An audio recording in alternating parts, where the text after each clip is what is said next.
Hello, and welcome to the Victorious Living Solutions podcast. I'm your host, Dr. Nikeya Young. And if you're new here, we are in season 9 of the podcast. So, new people, y'all got a lot of catching up to do. Go back and subscribe to the channel and just watch to your heart's content. But we are talking about this season, kingdom business. And so myself and all of my guests this season have been dropping jewels and giving you tools to empower you, believers, to walk in your calling. And we are in for a treat today because I have two amazing guests who are authors of an awesome book that we're going to be talking about today. And these guests, let me just let them tell you, because this book right here, y'all see this? How to Get Rich Without Going Spiritually Broke. Hello? Yes, so that's what kind of day it's going to be today. So if you're one of those people who thinks that money is the root of all evil and prosperity is the devil and God wants all his people broke, this is not the show for you. You're going to be real mad and you might want to go ahead and exit right now because we are going to unapologetically tell the butt naked truth about business and how God wants his kingdom people to prosper. So you've been warned. All right, without further ado, let's get into our guests. Fania, can you tell us about yourself? And then we'll go to Cassandra. Absolutely. First of all, thank you so much for having us here today. We are delighted to be here to share with you and with your viewers this message that you spoke about just now. Money, right? It's uncomfortable. A lot of people don't like to talk about it. There are a lot of issues of shame surrounding it, but it is so important. It's important for us as people of God because we need money to do kingdom business. That's what we're talking about, Yeah. doing kingdom business. So we are just delighted to be here. And again, my name is Fania. I am living in New York City currently. I've Okay. spent most of my life in New York City. I was born in Belize, but I immigrated with my family at a young age. So I've Okay. been a pretty much a New York City girl for most of my life.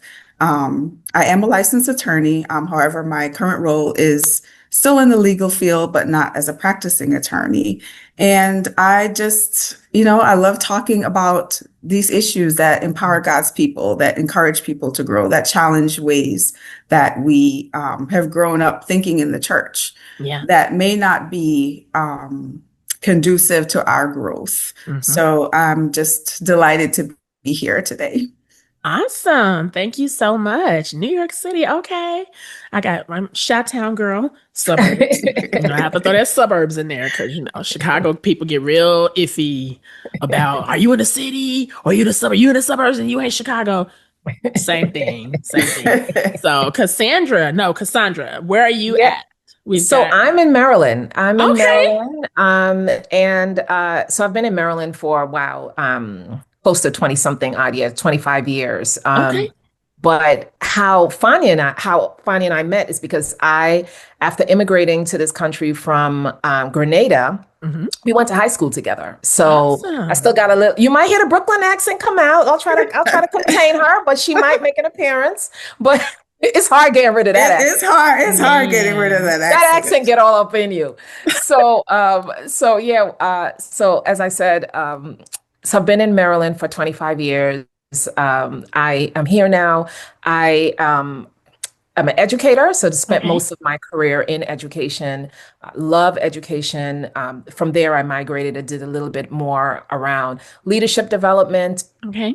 and I'm a licensed executive coach. So I love everything there is to do with talking to people, motivating people, helping people to really live within the fullness of what God has designed for them. I'm also a pastor's wife. My husband and I are raising three. Well, I should say we're on the tail end. We're on the tail end of raising. So we're now in Okay. the coaching era because we Okay. have some of the eldest are out of the house pretty much, but Mhm. we still have a 15-year-old son, two girls who are well in their 20s, and then our son is 15. Oh, So wow. that's a little bit about me, and just really thank you for the kind invitation. We're looking forward to a great discussion.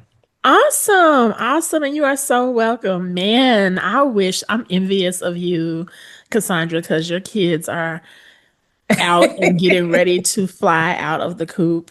And me and Rodney were just living our best lives and just being married and frolicking and just delaying having kids for as long as we could delay it.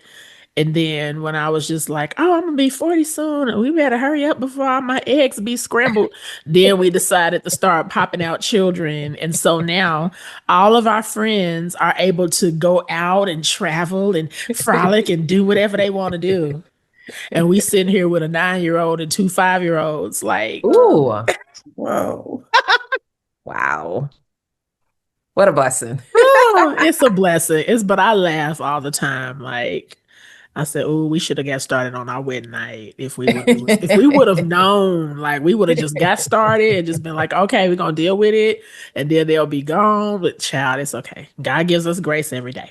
Yes, he does. He does. Anywho, so you guys, let's talk about the book, and I want to know what inspired you to write this, because this is powerful. And you already know, as a pastor's wife, Cassandra, that when you start talking about money, it's like, ooh, child, she done shook the table. Done shook the table. Like, I don't know what it is with, we have some really bad, and I'm saying we because it's like all beautiful melanated people on this call. Um, but we have some very interesting money views as a people Mhm, that we have to mhm, overcome. mhm. And just anyway, just bar none as a people. But then when you also combine religion with it, it gets even weirder That's right. Yeah. with some of the money views that people have. So I would like to hear, and Cassandra, I guess we could start with you, why you felt this book was so necessary and what was your motivation to write it and put it together, and then we'll go to Fania. Oh, awesome. And so our stories are so intertwined. I'll try to leave some stuff for Fani. But really, we didn't set out to write a book. So that's the Okay. first thing. We did not set out to write a book. As I mentioned, Fani and I have been friends since we were 16. So we've been Okay. together for a really long time. Yeah. And over the years, what we talked about as friends do, hey, we should get together and do this. Why don't because we're both believers and Hmm. because we have a shared cultural background, both being of Caribbean descent. So we wanted to do things that we thought would speak well to the Caribbean population, Black women. And so we really just said, let's do this. Let's do a conference. Let's do a workshop. And so what we found, which is ties into lessons of the book, is that we Hmm. had a lot of talk, but we never got to action. We never got to Hmm. action. We had a lot of talk, a lot of ideas. We didn't get to action. And then what we also spoke a lot about is our desire really to make a difference in our home countries and make a significant impact in the kingdom in general, whether in the United States or in the countries of our birth. And what we also noted is that in order for us to do so, of course, you can do a lot without having money. So that's the other thing. You don't need money to make an impact. But when we thought about the goals that we had, we knew for our goals, we needed money. Yeah. And in that exploration of one, trying to understand why we were all talk and no action, and then also seeking to say, how can we gain the type of wealth that would allow us to make a financial impact in some of these causes for us? That's what kind of led us to start praying. We fasted and prayed, and we Hmm. started asking the Lord these questions. And then the Lord said to us, go ask those who know about this. And then we decided in that questioning, in that seeking, to take those lessons and put them in a book for Yes. to share with others. Bonnie, Awesome. did I leave anything out? No, not at all. That is, you summed that up perfectly. I would just add that this is a process for us as well. So we Hmm. were hesitant at first when did we hear Mhm. this right? Write a book about money? We don't know anything about this. So that was the ask the people who know about it, who've done it, who've practiced, who've implemented scripture and seen the fruit of building wealth in their lives. But even with that, it was still uncomfortable because, as you said, Mhm. it's an uncomfortable subject, especially Yeah. for people in the church. Yeah. So we had to wrestle with our own issues around money, our own mindset about money. All of these things that we write about in the book is personal. Each one is personal to each of us. Yeah. So it didn't come from a, okay, we know what to do. This is how to do it. We Mhm. each had to internalize, and we're still doing that to a great extent, living out what we talk about in this book. Yep. Perfect. Perfect. I love it. I love it.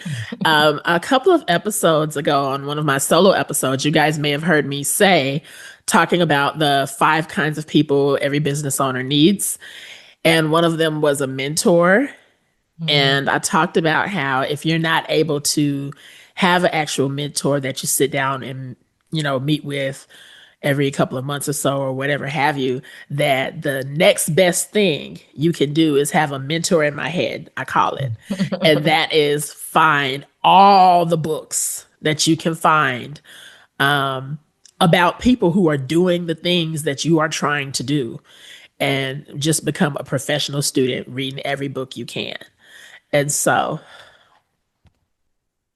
just saying, just I saying. love it. Awesome. I I love it. say that, and then in a moment of serendipity, we're just around the dinner table discussing our big wins. And, my husband is like, I'm so excited about these clients I'm working with. I'm, doing their website and they've got this book out. And I said, what's it called? You know me, I'm a certified bibliophile. I love books, love books. You see them behind me on my shelf. Like I have Yes. too many. My husband is like, we can get rid of some of these. And I'm like, no. Blasphemy, talking about getting rid of books. What's wrong with you? So I asked him what's the name of the book, and he says it's called How to Get Rich Without Going Spiritually Broke. And I'm like, nope, I gotta talk to him. I gotta talk to him. I love it. I gotta talk to him. So I don't know what you gotta do. Message him, let him know your crazy wife want to talk to him because I'm already like just from him telling me about working on your site and helping you guys with your marketing for your book. And I was just like, yes, that's exactly what we're talking about this season. And so thank you guys for agreeing to sit down and talk to the Victorious Living Solutions audience because it is so needed. Okay, so I'm going to ask you, what were some of your biggest takeaways through the process of talking to other Christian millionaires? Because that is something I've always wanted to do. And most people don't know a lot of them. So I guess my question is two-part. How did you go about finding these people? And then what were some of your biggest takeaways that you learned as a result of talking to them? Yeah. So I'll take the first part and then maybe I'll Okay. talk to Fania and then it'll boomerang back over to me. So Okay. the act of finding, so when we thought of this idea, I think one of the things we wanted to ensure is we had questions about ourselves is do we know enough of them or do we know enough of them to Do, fill up a do we book? know any of Do them? we know any of them? Like, who do we know? Who do And do we they fit know? this Who do we description, know? right? So we really, and this is what this in and of itself is a lesson. Mm. When you take the time to think about your network, you actually have way more resources than you can ever imagine. That's And right. that's what we Yeah. started. What we started us, Bonnie and I sitting down and say, let's start making the list because we have never really been intentional about that. Let's make the list. Let's see who we can find. Then without any shame, we started asking folks, hey, do you know someone who fits this characteristics? We're looking for Black because this book is really geared to Black Christians. We felt like that's a void in the literature, that's a void in the space. We don't have enough conversations in our own community. So we felt like this is where we wanted to really focus on. So are they Black? Are they people of faith? And do they have they amassed wealth? Mhm. With by any objectionable standard, would we consider these individuals wealthy? Not necessarily because they wore their wealth on their sleeves, but just trying to get a sense of whether or not these individuals were people of means of financial security. And from talking to our networks, we got the first list. we went through and contacted those individuals. And then after we finished an interview with anyone, we said, hey, do you happen to have any friends? And then Smart. from there, they would say, yes, let me refer you to XYZ, try to call this person. And then it just kind of snowballed from there. So we were able to speak to well over a dozen different individuals from a variety of different fields. Some were entrepreneurs, but some were not. Some were senior level leaders in corporations. Some had their own companies, just a wide variety of different individuals that we had the privilege of interviewing. And then finally, lessons learned. I kind of sprinkled in some lessons learned. You did, you did. I'm going to hone in on one of them. So there were so many lessons learned, but one that ties in closely to what Cassandra just explained was generosity. People Yeah. are more generous than we think. We Hmm. tend to think, I don't have any resources. I don't know anyone. I'm afraid to ask. You're not going to get any answer at all if you don't Yeah. ask. So you That's might true. as well ask. And That part. people were so open. Once we told them about this idea, once we presented it to them, they were so excited. They were so Mm. excited to talk to us and help us in any way that they could. So that was both a lesson in how generous people are, and it turned out to be one of the major discussion points in our book. Okay. Generosity, as believers, we're called to be generous, right? Mm. We have a generous father. Our, it's a trait, it's a trait in our family as believers to be generous. So that is one of the big takeaways from writing this book. I love it. And I'm so glad you said that because I think, well, not I think, I know that one of the biggest problems that people have when they start thinking about prosperity and having all of these negative connotations come to mind when they think about prosperity, I know for a fact that it has more to do with feeling that people are greedy and feeling that, well, why does one person need all that, or Mhm. why does one person need a private jet, or why does this person need a this or that. And they only feel this way when Christians have the money. They don't have an attitude with Jay-Z and Beyonce having money. They don't have an attitude with LeBron James owning whatever he want to own. Like anybody famous you can think of that has all this money, no problem. Christians having it, ooh, it must be some shadiness afoot. The devil must be in there somehow. Like it's automatically a problem to them.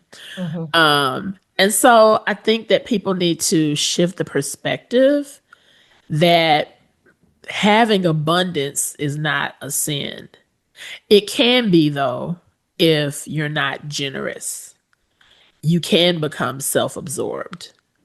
You can become just only concerned with having comfort for you and yours, but not using the position that God has placed you in, because having money, having an abundance of money is empowering. But if you don't have sight of what you've been empowered for, Yeah. and that's with anything in life. Like God doesn't just bless us just for us. Like he wants us to use what he gave us and do something powerful with it and make powerful kingdom impact. So thank you for saying generosity was one of your biggest takeaways, because I think that a lot of people would have thought something different or not really Yeah. necessarily associating generosity with it. Yeah. And stewardship in general. I Yes. think we've learned so much from these individuals. One of the areas that we talk about in the book is under this framework in the book, when you get it. So yes, thank you for giving us the shout out. So when you get it, when anyone gets it, they would see that there is a framework that we talk about and we've developed, called the Beatitudes. And we have Yeah. 7 Beatitudes that we walk individuals through that can really make that balance, how to get Yeah. rich and also not being spiritually broke. And under that, one of the Beatitudes is really about being a good steward. So back to Yes. generosity is one other key is being a good steward. And one of the things that surprised us was how many of those millionaires unsolicited, meaning we did not have a question about this. Mm. We did not have a question about this, but Okay. it came up otherwise.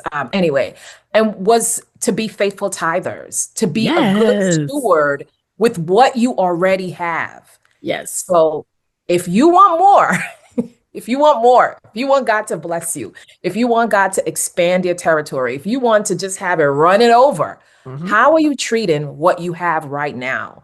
How are you treating it in terms of tithing? How are you treating it in terms of saving, investing? Are you mired in debt that's not freeing you up to be able Hmm. to amass more? So that aspect of being a good steward was crystallized in these conversations and had us saying, "Ooh, ouch, ouch, ooh, ouch, ouch." Okay, Hmm. all right. Whoa, wait a minute. We weren't expecting this, Yeah, but yeah, honestly, that's the key. These individuals were living kingdom principles, and God was blessing them in according to what He's already laid out for us in Scripture. So what we found was validation. Hmm. Not that we needed men to validate the scripture. It's usually the other way around. But Hmm. what I'm trying to say is that these individuals were examples of what we know is in scripture about that's how right. we take care of the resources that we've been blessed with. Yes. Awesome. Fania, did you want to add anything? Oh, I think her But screen. Okay, there something we go. else that you mentioned earlier about people, giving the side eye when they see Christians with money. Hmm. Um, they do it before that point too. They do it when you're in the process of getting it. So they want to, Hmm. how did you get that money? What did you Yep. do? So that was also central to how we thought about, well, how are we going to do this? How are we going to build our own wealth? How are we going to talk to people about this? It's doing it in a way that honors God. It's Yeah. amassing wealth, impacting generations in a way that is consistent with our faith, because there's money out there. You can do a lot of things to get money. There's Hmm. a whole lot of folks doing a lot of stuff, but is that who you are? Is that who you are as a child of God? Is that the message that you want to give out? So the how was very, very important to us. Is this correct? Is this something that we want to represent? That theme is central to the book. Yeah. Awesome. Now I want to get you guys' thoughts on this because as you were talking, Fania, I had a thought. And that thought is this. As a people, we love a good struggle story. Mm. Most of us have backgrounds where we can talk about a testimony of being in the projects or having kind of a rough beginning and then coming up and getting the money and or getting to the bag or doing whatever have you. And it's almost like people will vibe with you more if you have a struggle they can identify with. But people have a hard time processing people who have just done things God's way and gotten blessed without the struggle part. It's weird. Have you guys noticed Mhm, that? mhm, mhm, This if mhm. people think that you've just had everything easy, you haven't had to fight for anything, they almost want to discredit your success. Or well, that story doesn't count because they've just had a silver spoon in their mouth or they just had everything handed to them. What are your thoughts about that? So I know that's a phenomenon. I think I'm hopeful that that will be the testimony of my children because I definitely was on the struggle bus. Same. Same. Yeah, we were both on the struggle bus. Yes. I So, feel like my family was but I driving. do agree. I do agree with you that that I do agree with you that folks tend to like the kind of rags to riches Yeah. story. You need to have put in your time and you need to grind and you need to grind your fingers to the bone and for whatever. But it honestly it doesn't have to.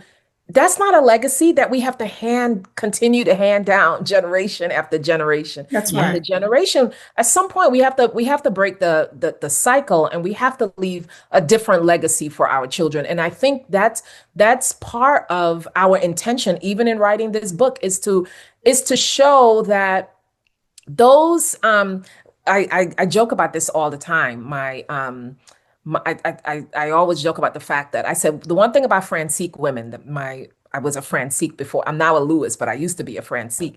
And I said the Okay. Francique women know how to work hard. Okay. Mm, yeah. Can't listen. If it comes to hard work, we know how to work hard.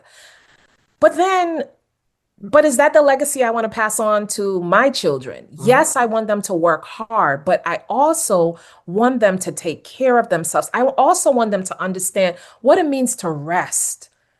We don't know how to rest. We don't. I'm still asking my mother to sit down somewhere. Uh, come on. So how can we craft a different story, a Yeah. story of blessing, a story of rest and restoration for the next generation, of generosity, of just giving because we have Yes. to give without having to rob Peter to pay Paul. So I just really hope that even as I go through this and as I live this out and also show as an example for others that we can sing a different story, a different song. We can sing a different. Yes. Amen. Amen to that. Absolutely. I'm thankful that Cassandra mentioned changing the narrative at some point. At some point. We Yes. don't we should not continue the same story. And we were fortunate that we met someone or a couple of people actually at a different stage. So while there were people who had that story of growing up poor, there were people who that wasn't their story. One particular woman grew up upper middle class, and she said, I grew up a certain way. I was used to certain things, and I wanted to continue that in my own life. My parents gave us a lot, Mhm. but I didn't want to depend on them. And I knew I couldn't because they set boundaries. At a certain point, you're going to have to take care of yourself. And Yeah. I wanted to take care of myself the way my parents took care of me. So I knew I had to do certain things. That was wonderful. That was a person who um, had all the benefits of a background that we didn't have, but she continued. She was entrusted with something and she made it grow. So that was powerful for us. And yes, as Cassandra said, that will be the story of our children. It should be the story of our children. They should not have to have the same struggle story that we had growing up. And Yeah. that is why we're doing all that we're doing now. Absolutely. I am so with you. I feel like I was raised by a single mom. Grew up in a government housing project. And I have a weird story because my life was very much like a double life, I would say, because my parents split when I was a little girl, and I would come to Chicago to spend summers with my father, and then I would, be with my mom during the school year. And so that was kind of how we did things. My father was in middle class. He was a police officer. So kind of this weird double life because he had a nice house. It wasn't a mansion or anything, but it was nice enough, nice middle class house, neighborhood or whatever. And so I had that as my childhood experience, but then I also had government housing project, just whatever you could think of going on outside, drive-by shootings. Like I had both sides of the story. Mhm. Mhm. And, my mother has since gone home to be with the Lord. She passed away when I was about 14 years old. Um, and then I went to go stay with relatives, just different relatives between 1995 and 1999, mainly because it was too much adjustment for me to have to leave Oklahoma and all my friends and all my family and then go live in Chicago permanently, where it's just like, I don't know anybody here. This was only like a summer place for me. It was too much adjustment and it was really hard on me. And so my dad agreed he contacted my relatives and was just like, she's miserable here. And so they let me go back and stay with different relatives until I graduated high school. And then I came back up here. Mhm. So I said all that to say, I got a chance to see a lot of different lifestyles and how a lot of different people lived. And when you're a little kid and you don't really know any better, You always assume that everyone who has things you wish you had is doing so much better than you. Mm, But y'all know what I found out? I found out that me and my mom were doing better in the projects Mm. than a lot of my family members who had nicer things, mm, who weren't walking and taking the bus everywhere that they went. mhm, mhm, Because to have things but not have mental prosperity, to mm, have things and not have a solid spiritual foundation. mhm, mhm, mhm, So that's the biggest lesson I give my kids now. And we have, we're still trying to get to a certain level, but we're doing way better mhm, than, I was coming up. But the main thing I want to instill in my kids is a firm spiritual foundation mhm, Amen. because I feel like if they grow up and they have the mansion and they have all the prosperity and they have 55 letters behind their name and they're just like, "Ooh, that's that girl. Ooh, he that dude. Like, oh, he him. Like, yes." And then they die and go to hell because they didn't know Jesus. I have failed tremendously as a mhm, parent. Mm. mhm, That's mhm. how I feel. Um, and so that's first and foremost to me. That's the biggest success. Like, yes, we want other things, but we were doing better. So I Yeah, just wanted to say that, because we're talking about the upbringing and the struggle and the this and the that, but there's a different kind of struggle, and that's the spiritual part. That's right. Yeah. Yeah, and that can be if you get all the things and miss that part, that's right. then you're rich but still poor. Yeah, it's so very important, and certainly another of the things we talk about, keeping the first things first. And Absolutely. the first thing is your relationship with God through Jesus Christ. That is first in our lives. So while we're going about being, hustling and making connections and everything else, even the good things that we do Yeah. in the church, Yeah. right? Even in the midst of doing those things, how is your relationship with the Father? Are you Absolutely. seeking his direction? Are you spending time with him in prayer, in studying the word? That is and continues to be central for us. And we hope that we have communicated that in the book very clearly. Yeah, Absolutely. what So, oh, go ahead. the I'm very sorry. first, sorry, the very first, before we get to even really getting into some of the principles that are more closely aligned with money, we started with be spirit led. Yes. You have to have that foundation of, as Fania said, really having that relationship with the Lord and being willing to listen to his voice. And the only way you can even know his voice is if you spend time with him. So That's right. those aspects of nurturing our faith, they're non-negotiable. If your money pursuit, if it's taking you off of that path, then you need to put that down. Yeah. Make a And Yeah. you need to U-turn. reevaluate your Yeah. choices, because what's most important is that you are spiritually grounded, that you have that relationship with the Lord. And that's, as we said, that's our true north. Really Yeah. making Yeah. sure that we have that guidance of the Holy Spirit, that we're lockstep with him, and we recognize that he is ultimately in control. So there are things that we can do, and we lay that out in the book. There are things that we can do, actions that we can take to best position ourselves to grow our wealth. But at the end of the day, the Lord is Lord, right? His will Yeah. governs all of this. And so we have to also be cognizant that the Lord is in control of how things will unfold in our lives.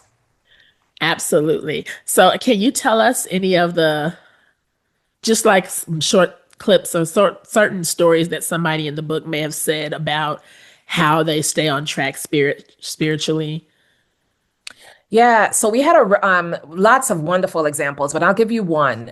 We had one woman who she's an entrepreneur, and she owns her own marketing and IT firm.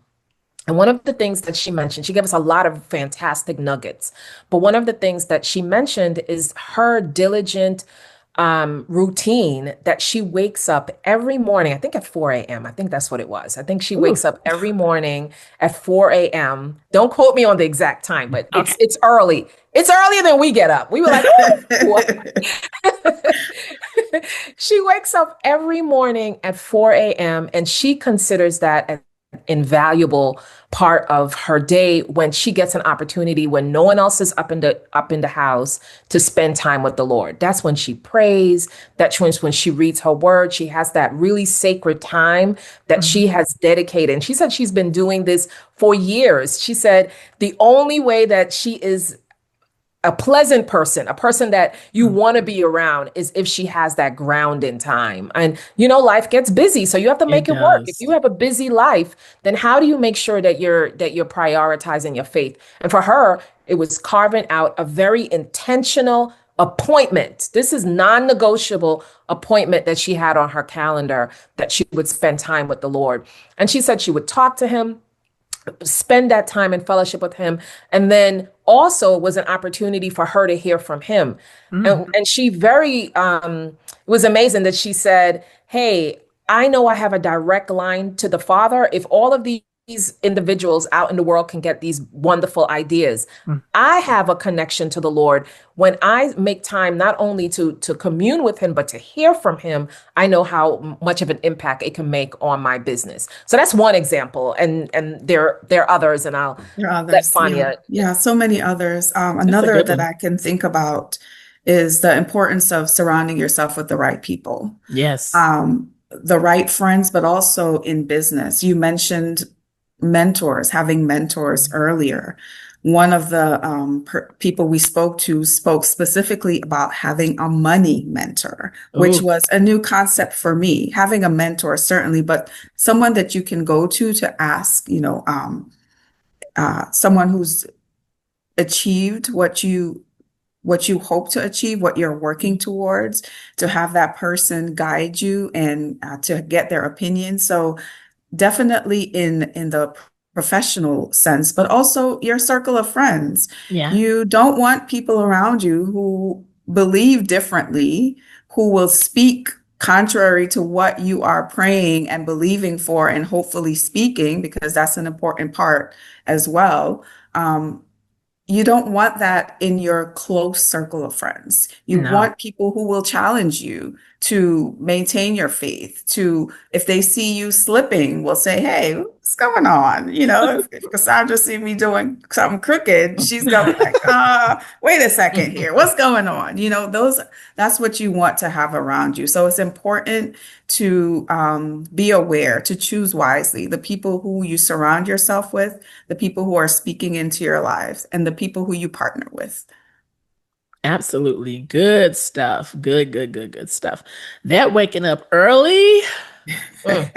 Oh, it's like, have you ever just had something that you know is the answer? You know, it's just like, this would be the thing that would Yeah, do it. yeah, But it's like, Father God, yeah. Yeah, help me get myself together. That's the goal. that's the goal. How am I going to get there? I don't know.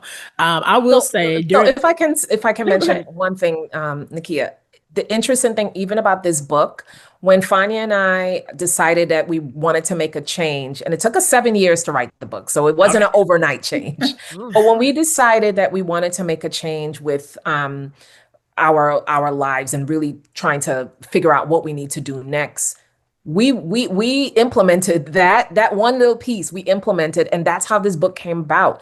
We were Wow. fasting and praying, and Uh-huh. early one morning, that's when the Lord spoke. And so you have to make room to hear his voice. And it's so busy and things are running and rushing. If we don't make time to hear his voice, we're going to miss it. And so, yeah, that waking up early convicted me as well, because I I'm know that convicted that's when us. I Me can, too. yeah, convicted us. And that's why it's called the word of the day, y'all, is sacrifice. Hmm. If it was easy, everybody would do it. That's right. I am not a morning person. So I remember for quite a while, I was a part of a health and wellness, like a fitness program. And I hate evening workouts. Evening is the worst time to go to the gym for me because I'm in relax mode after 5 p.m. It's time to Mhm. sit down with my family, have dinner, have devotion. And after we've done that, the absolute last thing I want to do is to be putting on some clothes to get ready to leave my house and go somewhere else. Oh, Yep. that's right. So I knew that the evening classes were not going to work for me. But then this particular program, the only other option was early morning classes, like 5 a.m. Like you would have a class start at 5:20. So you got to get up at 4 something because you got to get dressed and then drive to the place. I did that I started it in 2020. And so I just kind of did it off and on for like all these years. I think the last time I did it was earlier this year. And during the times when I was doing the program, I will say everything else in my life flowed so much smoothly Mm. because the morning was already predetermined. It's like you can get up and it would be zero dark 30 outside. Like there is nobody awake at this hour except the deer that's running around my suburbs and me going outside in the dark to go work out.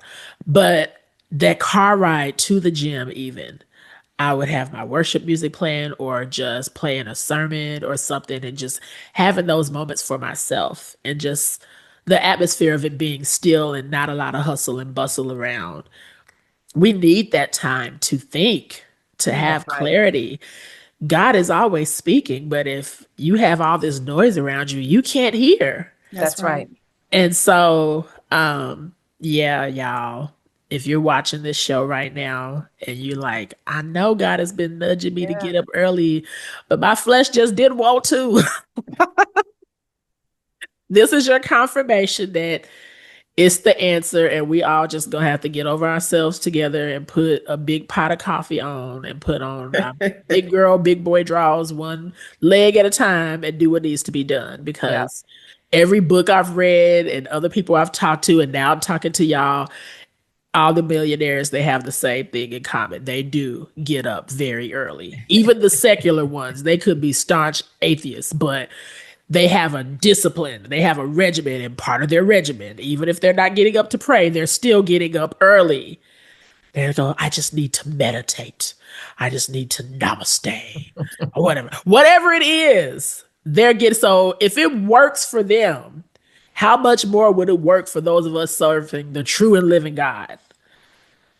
We have the Yeah. and we have the best example, right? Our Yes. Lord Jesus, when he was here, he got up early, went to pray to the Father. So we need to follow suit for Yes, sure. we do. We do. I don't know, man. I don't know. And then it's like I'm a coach, so it's like I gotta just do it. There's seasons of your life where it's easier than others. Yeah. And Yes. I'm in a season where it's very hard in this season. But Well, you have the with the 5-year-olds, right? That'll throw you off. that's all the more reason why I have to do it. Because here's the Yeah, thing: yeah. anybody with small kids or who's had small kids will tell you if you wake up at the same time as your kids, your day is Oh, it's a screwed wrap. already. It's Hmm. over. The kids are setting the tone for the day. Oh no, ma'am. You have already failed. Like you have to get up and have your time before engaging with the kids and giving them their time because otherwise they're leading the day instead of you leading the day. So yeah. Let me see what else can we talk about here. I'm looking at the chapter titles. And so I'm just gonna tell you guys the titles because we don't want to give you the book away too much because y'all gotta go get it. So be right minded, be a good steward. These are the B attitudes, okay? That's right. Be spirit led, be bold, be intentional, be diligent, and be generous. So we've talked a little bit about being generous, being a good steward. Um, let's talk about, and then I guess like the getting up early, that could also be being intentional about, setting your day. Absolutely. But what did they have to say about being bold? Let's talk about that beatitude a little Ooh. bit. And we can talk about what the people had to say and also what you guys have to say about being bold. We'll start with Fania and then we'll go to Cassandra. I was going to say, let's start with Cassandra. Okay, we'll come back to you. Okay, so go ahead, Cassandra, start us off. I'm curious about what Fania is thinking about Be Bold. Like, listen, Be Bold was. Go Yeah, ahead, Fania. Tell them about Be Bold. it's so funny how this process worked out. As Cassandra said, we didn't say, hey, from the start, let's write a book. So Yeah. this was new to us, dividing the work, how we're gonna, do this, how we're gonna approach the process of writing. And so we, after our research and our outlines and all of that, we just kind of divided topics based on what spoke to us. And it's so funny that the topics that we ended up with just were the ones that we were just wrestling with ourselves. So it was hard. We Yeah. would start writing and we'd get convicted and we get, so sad and it was a setback and I can't write about this. It'll be a confessional. Like I'll have to say I'm not bold. I've never been bold. Mm. And so boldness was one that we both felt that way about Mm. because a large part of it had to do with our upbringing. Um, Boldness as girls in the Caribbean was not a trait that was Oh, encouraged. We really? were, no, we were, Oh, children should be what's seen and not heard. You don't okay. open your mouth until somebody speaks to you. You don't, you just didn't do certain things. And so when we were talking it out, we were like, that's true. Like, Mm. really, that and these things that we grow up with, these experiences, we think that we've dealt with them or because we've attained a certain level, because we're professionals, because we have these degrees, because we have these jobs, they don't affect us anymore. But we both saw and could point out specific instances in our professional lives where we could have spoken up. We should have Mm. spoken up. We could have raised our hands. We saw people who were less qualified, who were wrong, wrong and wrong and strong, and they were Yeah, the loudest Wrong and ones. loud. And we're sitting there like, no, that's not that's not right. right. We're sitting in our corner saying that's not right. So being bold was a difficult subject for both of us. And we're dealing with it. We're finding ways in our lives to dispel, all those thoughts that we had about what it means to be bold. What Yeah. does it look like? What does it mean to be bold as a woman? What name are you going to be called? And just putting those ideas to the side and realizing what boldness means in God's kingdom. What does it mean Mm. for us to be bold as children of God? What does that look like? Yeah. Wow. Yeah, and recognizing that that boldness will also mean that you have to step out and take risk and do things differently from how your people have done it. Yes. Maybe your people haven't ever owned a business, right? No one in your family has ever owned a business, but I'm going to step out in faith because I'm believing that that's what the Lord is calling me for. I'm going to take this risk. I'm going to apply for this job, even though I see some of the qualifications listed and I don't fit every single one of them. But I'm going to Yeah. apply anyway because I believe that I have something to offer. I can do it. I know I can do it, even though I don't have complete information. And so, Be Bold was an amazing journey. The Lord took us Mm. through an amazing journey with boldness in particular. And Fania said that a lot of the areas of growth for us, a lot of them tracks what many other women have to track with a lot of the experiences of women. But I think there are some aspects about being bold and about getting beyond your fear that's universal for men and women. Yeah, that's true. Recognizing that we have to move beyond our fear.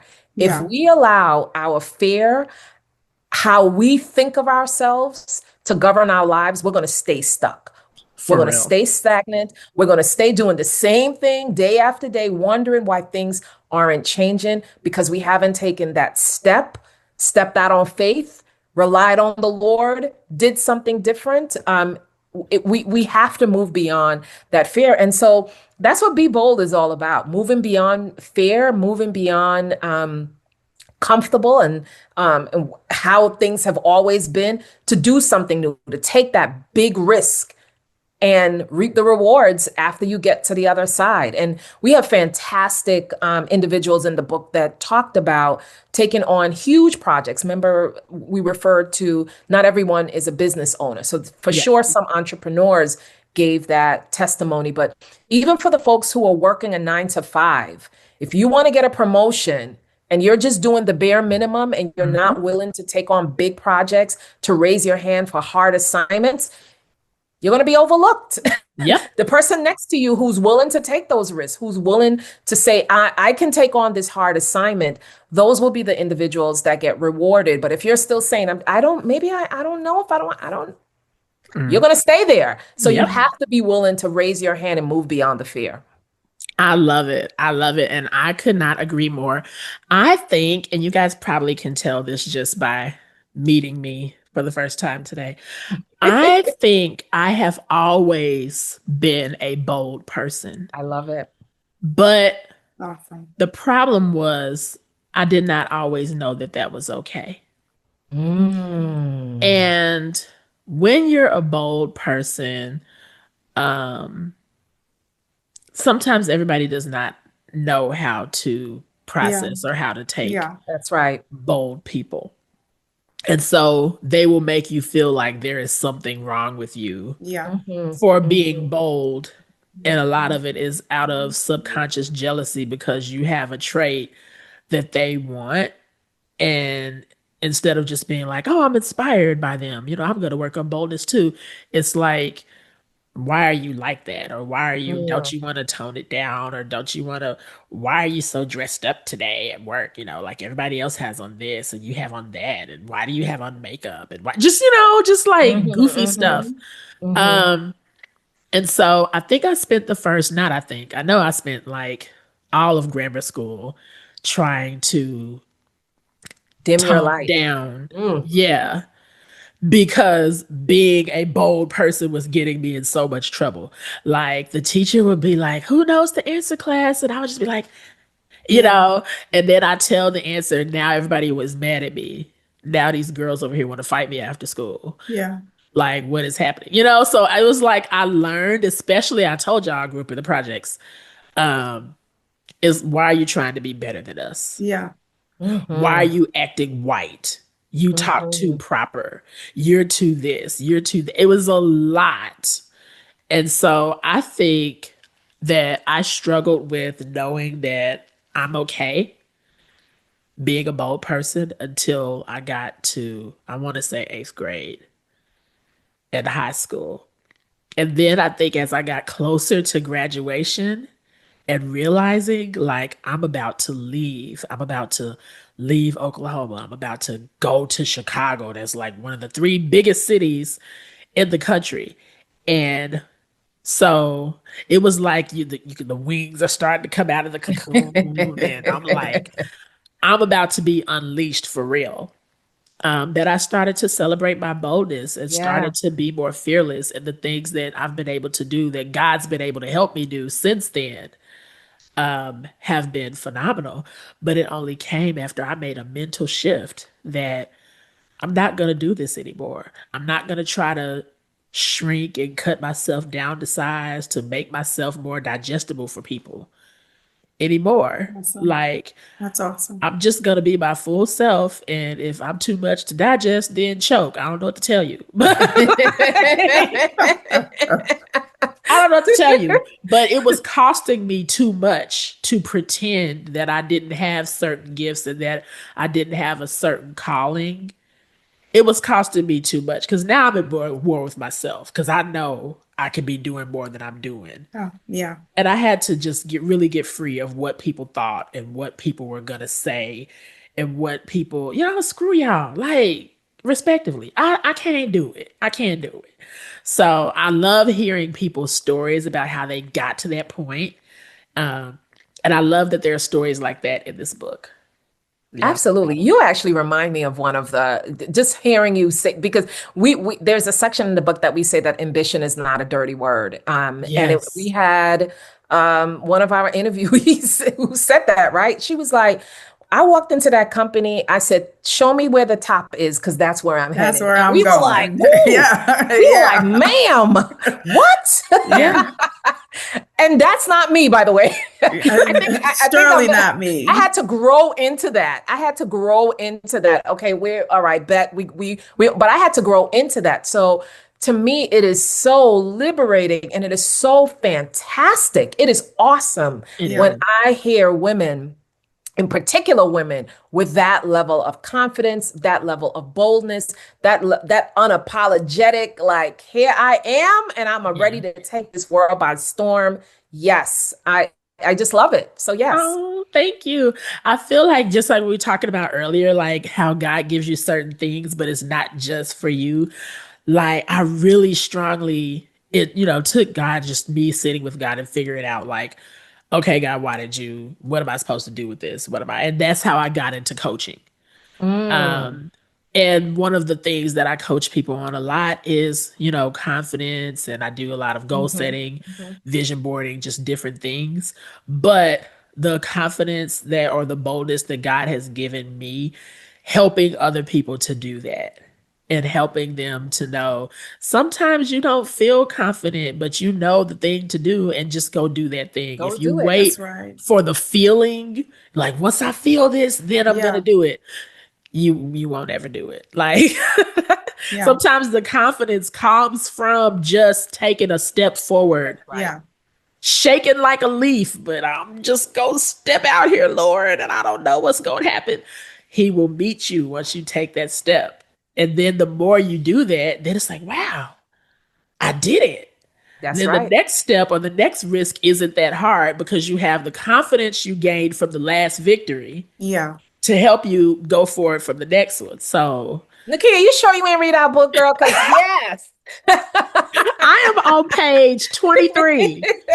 But yeah, I got to page one and then I read the I love it. introduction and I started on chapter one or something. So this gonna be my Saturday. Oh, I Especially love now it. that I've talked to y'all, I'm like, oh, I'm about to leave them kids upstairs with my husband and I'm gonna be down here reading this because I love it. I love it. Like that's Awesome. the kind of boldness we need. We do. Um, yeah, we have to. It's a non-negotiable as children of God. Yeah. Just being a Christian in today's society is an act of boldness Yep. because the culture is more anti-Christ than ever before. So just saying you're a Christian and really standing on business requires boldness because everything is pressuring you to do otherwise. Let's talk a little bit about as we wrap up. I want to get your thoughts on the people who aren't called to own a business because y'all still need to read this book. I don't want y'all to think, oh, this is only for entrepreneurs and, business owners.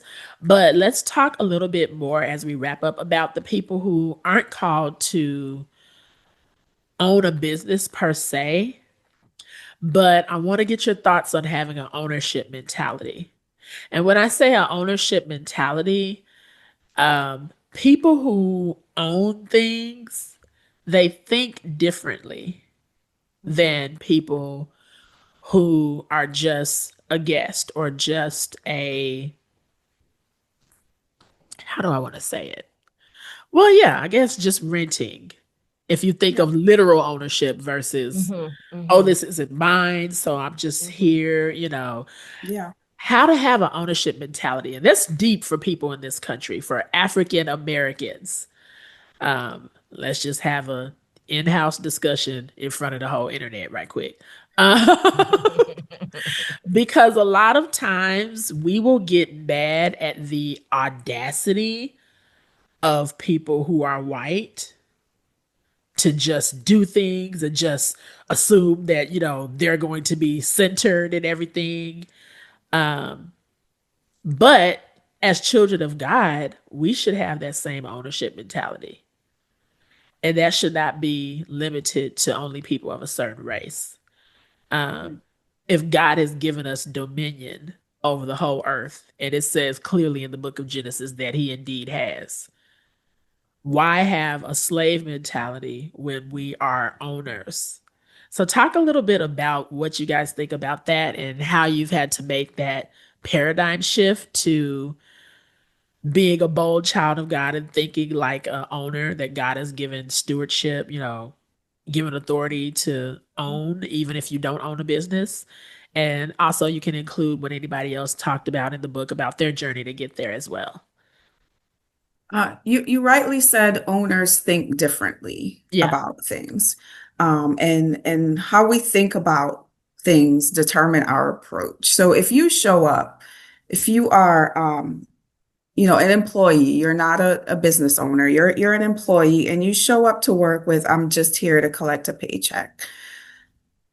That will It'll affect your approach to the job, but it's not as children of God, we have the instruction, right, to do everything with excellence, to do Yeah. it as unto God. So Mhm. that immediately out of the Yeah. box, that mentality is wrong. Yep. Approaching something with, well, I'm just going to do the mere minimum to get by.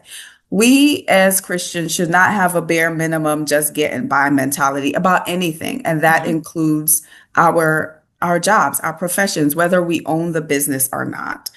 And secondly, doing things with excellence, doing things with an ownership mentality, showing up the best way you can and putting your best foot forward puts you in a place to get noticed, to get promoted, to, if not, if your goal is not to ultimately um, own your own business, it can propel you further Yeah. in that corporation or in another corporation. So that should always be at the back of our minds. It should be who we are, showing up 100% because that's what God wants of us. That's what he expects of us.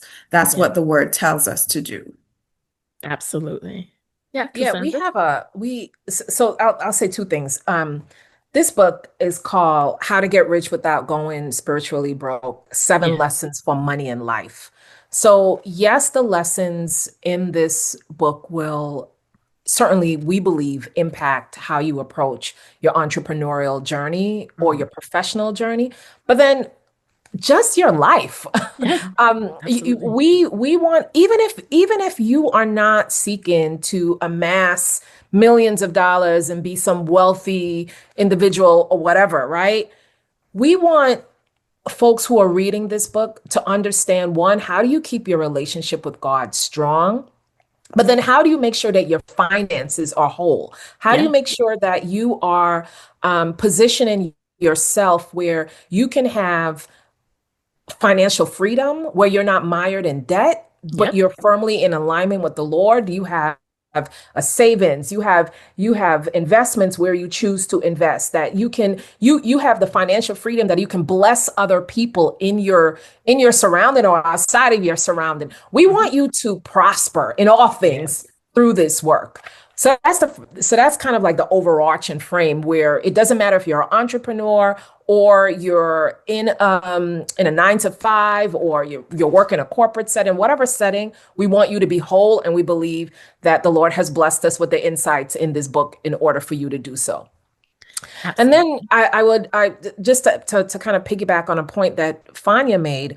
One of the individuals that we interviewed, she talked about the fact that she did not set out to be an entrepreneur. She was an engineer. She was working in a job, but she was doing like really top tier work, just working with a high integrity, because all that goes into your character, right? If you're Yeah.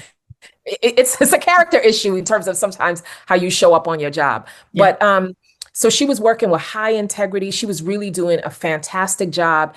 And then one of her clients, after some things happened with her employer, that the business wasn't as sound as she was led to believe. But one of the clients said, "You know what? I really want to open up this new company, and I want you talking to her. She was one of, I think she was like his account manager at this engineering firm. I want you to be my next business partner. So suddenly, here is a business opportunity that opened up for her, and she didn't ask for it. She Yeah. wasn't expecting it. She wasn't even moving to it. She was 9 to 5 employee. Yeah. But this person said, "You have been phenomenal. You have been working with integrity, high levels of excellence and competence. Can you join me in this new business venture?" And from there, multi-million-dollar company. She did her due diligence. There was a lot that went into it. But the point is, she would not have gotten that opportunity if she did not operate with integrity and a high commitment to excellence where she was planted. So Oof. that's a message towards the message. You got, Yes. you know what I mean? Like you that integrity, that alignment, that commitment to excellence, where you are right now. That's part of being a good steward. Where you Yeah. are right now. How are you operating where you are right now before we think about ideals of greatness and wealth and money cometh and all of that good stuff. How we treating this part-time job, right? Yeah, how we doing that? I love that. And I actually was just telling my students that I'm an adjunct professor at a university. And we were doing one of the classes I teach is Adulting 101. Mm. And we were talking about finances and success and professionalism at work and just all the things. And I said a lot of the same things we were talking about on here in terms of putting your best foot forward. And if you really just do that, you will automatically stand out because so many people, you'll be surprised how many That's people right. won't do that. That's right. They will just do what is the bare minimum that I can do to get this check and go home. Literally, that's what a lot of people are doing. And so if you just put a little elbow grease in there and just do a little extra and just do above the bare minimum, you'll stand out by leaps and bounds. And that's one of the biggest problems that a lot of employers are having with Gen Z, like the younger generations that's coming up, is that they don't feel like they should have to put in extra effort. They just feel like they should be able to do the bare minimum and get by because they're so great and wonderful. I don't know. I don't know. But I mean, I feel like it's a cultural thing. Yeah. There's a whole lot, that's a whole other podcast. There's literal reasons for it. There's a systemic dumbing down of our youth that is happening right under our noses. And we can't afford to just be like, oh, them crazy kids over there, because that's the future. Yeah. That's right. And so us and the generations before us, we're gonna have to do everything we can to shake these kids out of that mentality, or the future is gonna look really bleak once they Mhm. grow up and they're the people in charge Yep. of everything. Because yes, you have to be a good steward. You have to put forth effort. And sometimes as believers, we can over spiritualize that too. Well, I'm a believer, and I could just, because I'm a Christian, everything's gonna open up for me. Yeah. Good luck with that. Like, yes, Yeah. you're a Christian, but you can't just be like, well, I'm a Christian, so everybody should just give me all the things. You have to be a good steward and you have to put forth extra effort, even as a Christian. That's right. That's right. And there's more pressure on you, I think. Like, you serve the true and living God, your life should reflect that. You should be the shining example for others to follow. You should be the last person any employer has to worry about being late or slacking off on the job or Yeah. whatever. Like, so you're supposed to be representing God everywhere you go, Hmm. not just in the church house with your tambourine. Woo! But then on Monday morning, your employer can't count on you to do what you need to do. So anyway, I digress. But good stuff, y'all. Thank I think you. we've talked about Thank everything we you. can talk about without giving. I think this is a good place to cut it because I don't want y'all to be like, well, I don't need to read the book now because I just listened to this interview. Uh-uh. I'm telling y'all the nuggets because I was skimming. I was skimming. We need to get this to the top of every bestseller list we can. I'm gonna put it in the camera. Y'all screenshot this. Okay. Get your Thank book you, clubs Nikeya. together. Thank you all. That's right. This is very rich. We Like, I'm will serious. travel. Yes, we will. I We will love it. spread the word. Spread the word. If y'all come to Chicago, let me know. If y'all do any Okay. kind of book launch tour and y'all come here, I want to be front and center and I want both y'all to sign my book because Okay. Absolutely. awesome. We Well, will do as we that. wrap up, just go ahead and let the audience know how people can find you, how people can connect with you, if they want you to come speak, how they can get their hands on this magnificent book and your website and all the things. Yeah. So we are really excited. People can definitely find us at wealthyandrighteous.com. So Okay. make sure you go to our website. You'll find information about how you can connect with us. We're really excited that we're planning some discussions with the authors coming in January of 2026. So Okay. if they go to the website, they'll find more information about it there. We would welcome them to spread the word, tell a friend, buy a book, buy a copy, buy three Yes. copies, buy five copies, however many Yes. copies you like, spread the word. We love hearing from folks who've read the book. So if you read the book, we also encourage you to email us. Okay. And you could also find all of our contact information on wealthyandrighteous.com. All right. Don't y'all love their website? Wealthy and righteous. I need that on a t-shirt. It's possible. It I is love it. possible. God I has love made it. the way. Amen. Amen. It's Well, not thank you. one or the other. Say that again. It's not one or the other. Thank you. It's a both and, not an either or. I love that. Love that. Love that. Thank you, ladies, so much. I have thoroughly enjoyed this conversation. So have we. Thank you. Thank Thank you you. so much. Thank you for having us. You're welcome. And you guys, thank you all for tuning in. Like, comment, share, and subscribe. We want to hear down below in the comment section, what did you get from this interview? What were some of your biggest takeaways? What are some things that you like? Ooh, I need to work on that. We want to hear from you. So leave your comments and don't forget to share and all that stuff. Thank you so much again for tuning in. I'm Dr. Nikeya Young. Keep living victoriously. Bye, everybody.